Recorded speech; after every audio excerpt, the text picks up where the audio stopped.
আমি হচ্ছে of two cyber city গুরুগাঁও থেকে, সেখানে যে হালদিরামে তোমাদের সাথে একসাথে কাঁচালি খাবো।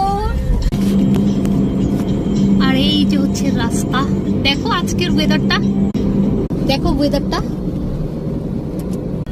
দেখছো, হাই রাইজ।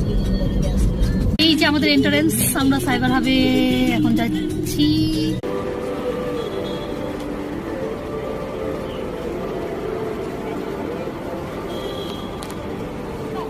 ফাইনালি হালদিরাম এসে গেছি আমরা, চলো এন্টার করি।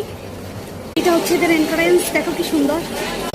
আচ্ছা, তো এইটা হচ্ছে আমার রাজকচুরি, এটা দেখো চলে আসছে। আমি তোমাদেরকে একদম পার্স থেকে দেখাচ্ছি, এত সুন্দর একটা জিনিস না। দেখো নিচের দিকে আমি একটু দেখাই তোমাদেরকে, বিশাল বড় একটা ফুল। তো আমি একটু তোমাদেরকে খেয়ে দেখাই এটা কেমন। এটা হচ্ছে জাস্ট অ্যামেজিং একটা ফুল, আমার কাছে এটা খুব ভালো লাগছে, অনেক চাটনি।